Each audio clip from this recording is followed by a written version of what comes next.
Hello friends, it's an honor and privilege to tell you that today I am sitting with Dr. Sarvesh Goyal, a proud Mulanian and a proud DB Minds who is sitting with us and who has scored rank 4 in the recently conducted November AIMS 2018 exam.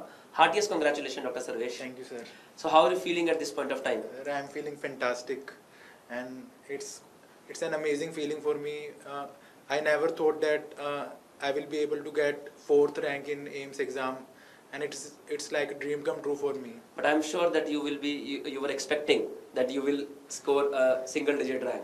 No, sir, I was expecting between 40 to 50. Oh, and you got 4? Yes, sir. Okay, so I think you are being little humble. So do you want to give your success, like do you want to remember anybody at this point of time you want to give credit of your success to? I would like to give the credit of my success to my parents, my grandparents, my brother, my friends, especially Gaurav Garg, Gaurav Sharma, Shubham Yadav, and Karthik, Sahib, and all my juniors, seniors, and to all the teachers at Maulana Azad Medical College and faculty of Dr. Bhatia Medical Institute.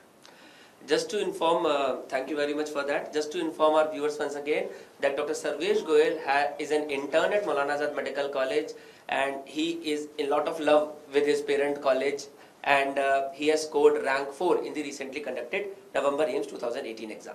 Sarvesh, so I feel कि आपको ये बड़ा अच्छा, बहुत अच्छा feel हो रहा होगा इस पर्टिकुलर टाइम पर, एंड अगर मैं बात करूं आपसे that what do you think कि over a period of time किस तरीके से आपने प्रिपरेशन की और किस तरीके से डॉक्टर भाटिया मेडिकल इंस्टीट्यूट ने आपको over a period of time help किया, और आपने सेकेंड ईयर में क्या किया, थर्ड ईयर में क्या किया, what are the teachers that helped you, और आपका सिंपल प्रिपरेशन मेथड क्या रहा? मेरा सिंपल प्रिपरेशन मेथड यही था कि पढ़ाई को एंजॉय करना है, क्योंकि सबसे बड़ी दिक्कत यही होती है स्टूडेंट्स के लिए कि वो पढ़ाई पे फोकस नहीं कर पाते, लंबे समय तक पढ़ नहीं पाते हैं और मतलब डिस्ट्रैक्ट इजीली हो जाते हैं. तो उसका मेन रीज़न यही है कि जो स्टूडेंट्स वो पढ़ाई को एंजॉय नहीं करते हैं, उसे एज अ बर्डन लेते हैं अपने ऊपर. तो अगर हम पढ़ाई को एंजॉय करेंगे, उसमें कंसेप्ट बना के पढ़ेंगे, क्लिनिकल मतलब जो क्लिनिकल हम केस देखते हैं उसके साथ लिंक करके पढ़ेंगे, तो हम जो पढ़ रहे हैं वो एक एंटरटेनमेंट की तरह होगा और पढ़ने का हमारा अलग से मन करेगा, हम पढ़ते हुए कभी बोर नहीं होंगे. तो एक पढ़ते हुए हमें अपना एटीट्यूड पॉजिटिव रखना है, कभी भी एज अ बर्डन पढ़ाई को नहीं करना. Have you joined any foundation course? नहीं सर, मैंने कोई foundation and you are a TND student. Yes sir. तो when you have actually started thinking of a PG entrance exam in your mind, आपने कोई फाउंडेशन नहीं किया and you are student with us in our TND, the signature DBMCI TND product that we have at Delhi. Yes, you were the part of that. Yes, तो ये MCQ exam का कब आपके दिमाग में आया कि मेरे को पीजी एंट्रेंस एग्जाम के लिए प्रिपरेशन करनी है?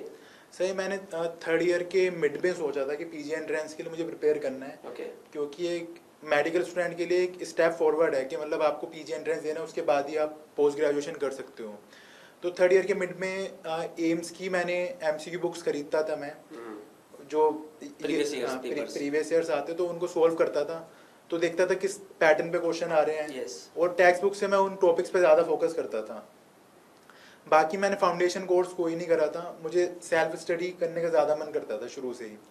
ठीक है, लेकिन मुझे कभी कभी ये मुझे रियलाइज़ होता था कि सेल्फ स्टडी करके हमें एक गाइडेंस की भी ज़रूरत है जो सेल्फ स्टडी को और स्ट्रॉन्ग बना सके. एक गाइडेंस की जरूरत है. That is what I feel that the institute plays the most important role. Institute का जो सबसे इंपॉर्टेंट रोल है वो यही है कि एक पाथ दिखाना स्टूडेंट को, so that student should be able to achieve his maximum potential. Yes sir, definitely. Yeah and you have achieved that. Yes sir. Great. Yes, please go ahead. तो मैंने थमीम सर की क्लास करी थी medicine में. 8 to 9 days की वो class थी. तो उसमें मुझे यही सीखा मैंने कि कंसेप्ट सबसे ज़्यादा स्ट्रॉन्ग होने चाहिए. और मेरा जो पढ़ने का पैटर्न है उस क्लास के बाद चेंज हो गया. मतलब मैं कंसेप्ट्स पे और ज़्यादा फोकस करने लगा और हर चीज़ को समझने की जो क्षमता है, मतलब आप पढ़ के अगर आप 10 मिनट लगा के कुछ पढ़ रहे हो तो उससे आप कितना गेन कर रहे हो, तो वो मेरी एफिशिएंसी बढ़ गई उस क्लास के बाद. कह सकते हैं कि वो एक तरीके से आपके लिए गेम चेंजर था आपकी प्रिपरेशन के अंदर. Yes, that sir. when you attended that particular class, that you Yes, became sir. focused कि आपको अब करना क्या है. Yes sir. Yeah, so that is what I always believe, that even it happened with us also when Yes, we were sir. preparing Yes, for our sir. exam. And when we were talking outside the room, you were telling कि आप final year में हमारा टीएनडी course join करने आए थे and you met doctor Bhatia. Yes, तो sir. वो क्या उससे वो क्यों फाइनल ईयर में why you thought about that and what happened then you did not join? Sir मुझे लगता था फाइनल ईयर में अगर मैं टीएनडी ज्वाइन करूंगा तो फाइनल ईयर तो साथ में करूंगा ही प्रोफ के लिए, साथ साथ प्रीवियस ईयर सब्जेक्ट्स भी मैं पूरा रिवाइज कर लूंगा. तो मैं भाटिया सर के पास आया था कि मुझे टीएनडी ज्वाइन करना है और मैं करना चाहता था, पर भाटिया सर ने मना कर दिया.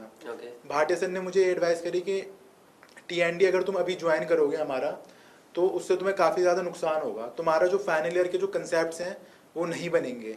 टीएनडी एक इंटर्न्स के लिए होता है क्योंकि उन्होंने सब कुछ पढ़ रखा होता है, उन्हें कंसोलिडेट करना होता है. Exactly. ये उस मतलब फाइनल ईयर के स्टूडेंट्स के लिए नहीं है क्योंकि उन्होंने सब कुछ फाइनल ईयर का भी पढ़ा नहीं अभी है. कॉन्सेप्ट ही नहीं बनाए हैं तो असेस क्या करोगे अपना को? Because TND is for assessment. तो मुझे बहुत अच्छा लगा कि भाटिया सर ने मतलब एक बिल्कुल सही गाइडेंस दे रहे वी हैं. Never give wrong advice to the बिल्कुल स्टूडेंट्स. सही गाइडेंस. मतलब मैं उनके पास उन्हीं के इंस्टीट्यूट में कोर्स ज्वाइन करने आ रहा हूँ और वो मना कर रहे हैं.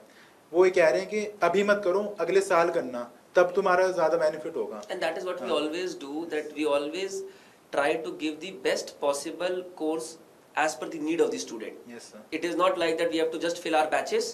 We always try to talk to the student at an individual level. We see what is the best possible course for that particular student and we offer that particular course to the student. Okay. तो फिर आपने you used to take personal guidance from Dr. Bhatia sir also. Yes, sir. Okay. So and then you join our TND course in Yes, the sir. internship. Yes, But I sir. think by the time you have made your concepts pretty Yes, well. yes, sir. So how TND helped you in this over a period of time? Any specific subject that you want to mention or कोई teacher, कोई और specific class जो आप mention करना चाहें? Starting with the first year, और अगर आप बता सकें कि first year से अगर एक student को prepare करना है तो उसका क्या approach होना चाहिए? फर्स्ट ईयर से अगर प्रिपेयर करना है तो टीएनडी बहुत नेसेसरी है. जैसे मैंने अनैटमी की टीएनडी करी थी, उसमें अश्वनी सर ने पढ़ाया था और मैंने अश्वनी सर की सारी मतलब भाटिया सर क्या लेबोरेटरी क्लासेस होती हैं जो आप कभी भी किसी भी टाइम आके अटेंड कर सकते हो अपने सहूलियत के हिसाब से.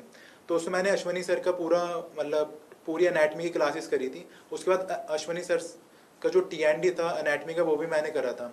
तो उससे अनैटमी का जो पिलर था वो बहुत स्ट्रॉन्ग हो गया. उन्होंने अनैटमी इस तरीके से पढ़ाई कि वो एक कहानी की तरह बन गई कि मतलब आप मतलब दिमाग में सोच सकते हो, मतलब चीज को रटना नहीं है. जो उसमें वर्ड्स हैं अनैटमी के जो वर्ड्स हैं वो आंसर हैं. आप उन वर्ड्स को अगर सिंपल इंग्लिश वर्ड्स मान के उनका मीनिंग निकालोगे ना तो आपको आंसर मिल जाएगा. तो इस हिसाब से उन्होंने अनैटमी पढ़ाई. तो Anatomy is the toughest subject in the first year, what I feel. Yes sir. Second year, third year. Sir third year में नीहा मैम से मैंने ओफ्था की क्लास करी थी. तो सिंगल डे मतलब टीएनडी क्लास में उन्होंने इतना मतलब एक्सटेंसिवली पढ़ा दिया कि मतलब मोस्ट ऑफ द क्वेश्चन उससे ठीक हो जाते थे. मतलब अगर आप कहीं भी एमसीक्यूज प्रैक्टिस कर रहे हैं तो सिंगल डे टीएनडी में पूरा सब्जेक्ट क्रिस्प मतलब बेसिकली और एम्स के एग्जाम में भी उसमें आई एम श्योर कि कुछ हेल्प तो हुआ ही होगा. काफ़ी हेल्प हुआ है सर. ओके. और any other subject that you want to mention final year, third year में अगर और कोई सब्जेक्ट हो जिसमें आपको कुछ हेल्प हुआ हो, या final year we feel that is something that helped you. When you mentioned that you attended Dr. Thamim's class, Yes, sir. and just to inform to our viewers that he attended for the 9 days. Now Dr. Thamim exclusively will be taking classes with the DBMCI students at pan India level, and I am sure that student will be benefited a lot from his immense experience as you are listening to him. Now you have read. Now sometimes people feel that the medicine books Harrison is so extensive. And have you heard about that? Are the Medicine Essence book that is written by Dr. Bhatia? So what will you say about that particular book? मैंने Bhatia sir की जो book है medicine essence वो पूरी पढ़ी है. तो उसमें यह है कि हैरिसन का जो क्रिस्प मतलब जो हैरिसन के अंदर मेन इंफॉर्मेशन है ना, जैसे अगर आप हैरिसन पढ़ते हैं तो उसके अंदर क्या होता है कि स्टडीज दी हुई होती हैं, मतलब 2 से 3 पेजेस तक स्टडीज दी हुई होंगी, फिर उसके बाद एक कंक्लूजन निकलेगा. तो भाटिया सर की जो बुक है उसके अंदर सीधा कंक्लूजन दिया हुआ होता है और वो कंक्लूजन ही जरूरी होता है. मतलब पेपर में एग्जाम्स में वो कंक्लूजन बहुत जरूरी है. और वो पूरी बुक एक तरीके से हैरिसन के नोट्स की तरह ही है. मतलब उसमें अगर आप वो पूरी बुक पढ़ लेते हो भाटिया सर की तो एक तरीके से आपने पूरी हैरिसन ही पढ़ ली है. क्योंकि उसमें जैसे काफ़ी क्वेश्चंस थे, जैसे टेलमी साल्टन सर ने बताया था कि वो मतलब भाटिया सर मतलब सर की बुक में पहले से ही दिया हुआ था और वो एम्स में भी क्वेश्चन आया। और मतलब CGRP एंटागोनिस्ट, ये मतलब जो फ्यूचर में जो क्वेश्चंस आने की जो प्रोबेबिलिटी होती है वो सर पहले ही मतलब गैस कर लेते हैं, और बुक में वो पहले से दिया हुआ होता है। ग्रेट। सो आई मीन जो आपका बर्डन है, जो एक सो कॉल्ड स्टूडेंट को फियर होता है मेडिसिन का, तो वो कंबाइंड अप्रोच से डॉक्टर तमीम के concept plus this mini Harrison और द मेडिसिन एसेंस ने आपका ऑलमोस्ट पूरा का पूरा खत्म कर दिया। Any other final year subject that you think was help, हमारे DBMCI की तरफ से आपको हेल्प हुआ? सब अब पेडियाट्रिक्स की मैंने क्लास करी थी पंकज सर से, तो उन्होंने मतलब 2 डेज की उनकी क्लास थी पीट्स की, तो उसके अंदर काफ़ी अच्छे से कवर कराया, कंसेप्ट बेस्ड अप्रोच बताई। पीट्स में जितने भी मतलब फॉर्मूला बेस्ड क्वेश्चंस होते हैं उन्हें अच्छे से कवर करा। नेफ्रो, CVS एंड GIT बहुत एक्सटेंसिवली कवर कर लिया। मतलब 2 डेज क्लास में इतने कम टाइम में और इतनी ज़्यादा इन्फॉर्मेशन देना, उनसे बेस्ट मेरे हिसाब से कोई नहीं कर सकता पंकज और सर से। शॉर्ट सब्जेक्ट्स, आजकल हम कहते हैं एम्स में शॉर्ट सब्जेक्ट्स भी बड़े यूजफुल हो जाते हैं, तो how you manage your short subjects? Sir short subjects में मैंने साइकेट्री, अनेस्थीसिया और रेडियो की आपकी क्लास मैंने करी थी। आपकी क्लास मैंने वाइब में करी थी, जो एम्स के लिए स्पेसिफिकली होता है। तो उसमें शॉर्ट सब्जेक्ट में ये है कि आपको क्लियर कट मतलब स्पेसिफिकली पता होना चाहिए, क्योंकि शॉर्ट सब्जेक्ट से 1-लाइनर्स उठ के आते हैं काफ़ी स्ट्रेट फॉरवर्ड। और शॉर्ट सब्जेक्ट जो है आपका गेम चेंजर होता है। मतलब उसमें अगर आप कुछ इजी क्वेश्चन पे आप गलती कर देते हो तो आपकी रैंक गिर भी सकती है, और अगर आप उसमें सारे क्वेश्चन अच्छे से कर भी देते हो, क्योंकि शॉर्ट सब्जेक्ट पे आप कम टाइम लगा के ज़्यादा आउटपुट गेन कर सकते हो। शॉर्ट सब्जेक्ट के सबसे ज़्यादा ये बेनिफिट है। ग्रैंड टेस्ट सबसे इंपॉर्टेंट चीज व्हाट आई फील कि एक स्टूडेंट की प्रिपरेशन में रहता है, तो have you been exposed grand test को? देखे थे आपने कि ग्रैंड टेस्ट कैसे है? Were you a regular student for the subject wise test and the grand test that we prepare? Sir grand test के लिए मैं रेगुलर स्टूडेंट था। ग्रैंड टेस्ट मैं मतलब जैसे जैसे हर महीने ग्रैंड टेस्ट अपलोड होते थे तो मैं उसके साथ साथ ग्रैंड टेस्ट देता रहता था। तो ग्रैंड टेस्ट से सबसे ज़्यादा बेनिफिट ये है कि आपको अपनी रैंकिंग पता लग जाती है कि आप कहाँ स्टैंड कर रहे हो और कितनी प्रिपरेशन आपको और करनी है, कौन कौन से आपके वीकर एरियाज हैं। और ग्रैंड टेस्ट अगर आप पूरा दोगे तो आपको प्रैक्टिस होती है कि 300 क्वेश्चंस आपको 3 आवर्स में कैसे अटेंड करने हैं। और टाइम मैनेजमेंट सबसे ज़्यादा ग्रैंड टेस्ट का सबसे ज़्यादा बेनिफिट यही है कि आपको टाइम मैनेजमेंट उसमें सीखने को मिलता है। तो ग्रैंड टेस्ट मैं जब भी ग्रैंड टेस्ट देता था तो मेरी मतलब टॉप 10 में या टॉप 15 में रैंक चलती थी उसमें रेगुलर। तो उससे मुझे कॉन्फिडेंस रहता था कि मेरी प्रिपरेशन सही रास्ते पे जा रही है। इसके अलावा आजकल बहुत ऑनलाइन कोर्सेज और ये सब भी अवेलेबल है, so were you part of any specific online course and what do you think कि आपको उसका कुछ बेनिफिट वगैरह कुछ स्पेसिफिक मिला हो? Sir I was part of one online course and थोड़ा सा बेनिफिट होता है, बट अगर टाइम के हिसाब से बेनिफिट रेशो देखा जाए तो वो ठीक नहीं है। मतलब क्योंकि एक्चुअल जो पेन और पेपर पे आप पढ़ रहे हो ना, वही मेमोरी में कंसोलिडेट होता है। जो फोन पे मतलब ऐसा मुझे पर्सनली लगता है, फोन पे आप जितना देख रहे हो वो उतना कंसोलिडेट नहीं होता। जो आप खुद पेन और पेपर से अंडरलाइन करके पढ़ रहे हो वो माइंड उसकी रिटेंशन पावर आई थिंक शायद ज्यादा होती है। हमारे टाइम पे तो थे नहीं तो मैं कह नहीं सकता, बट यस जो आप लिखते हो उसकी रिटेंशन पावर डेफिनेटली ज्यादा होती है। Any other institute that you have joined और कुछ ही किसी और इंस्टीट्यूट ने? So basically you have not attended all the test, but you were almost pick and choose कि जो आपको सब्जेक्ट लगता था कि ये डिफिकल्ट है, you try to take help on that particular subject, और बाकी otherwise you were regular with your studies and with all our subjects. What is the message that you want to give to the students? मेरा एक सबसे ज़्यादा अच्छा message यही है students के लिए कि आपको जब आप प्रिपरेशन कर रहे हो तो सबसे पहले कंसेप्ट बेस्ड अप्रोच होनी चाहिए आपकी। एम्स के लिए मैं अगर आपको स्पेसिफिक बताऊं तो एम्स में रिपीट क्वेश्चंस बहुत ज़्यादा आते हैं, रिपीट क्वेश्चंस आते हैं और रिपीट टॉपिक्स आते हैं। अगर रिपीट टॉपिक्स को ही देखा जाए तो more than 70% questions repeat topic से आते हैं एम्स के अंदर। तो अगर आपको एम्स में अगर अच्छी रैंक टारगेट करनी है तो आपको प्रीवियस ईयर पेपर्स थोरोली करने होंगे। प्रीवियस ईयर पेपर्स में जो टॉपिक्स हैं उनमें डिटेल्ड नॉलेज आपको गेन करनी पड़ेगी, तो उसका एम्स के लिए बहुत ज़्यादा बेनिफिट होता है। फिर साथ साथ जैसे आप कुछ भी पढ़ रहे हैं तो साथ साथ आप उसकी इमेजेस सर्च कर सकते हैं गूगल के ऊपर, तो उससे आपका एक अप्रोच बनती चली जाती है, पढ़ने में भी ज़्यादा इंटरेस्ट आता है।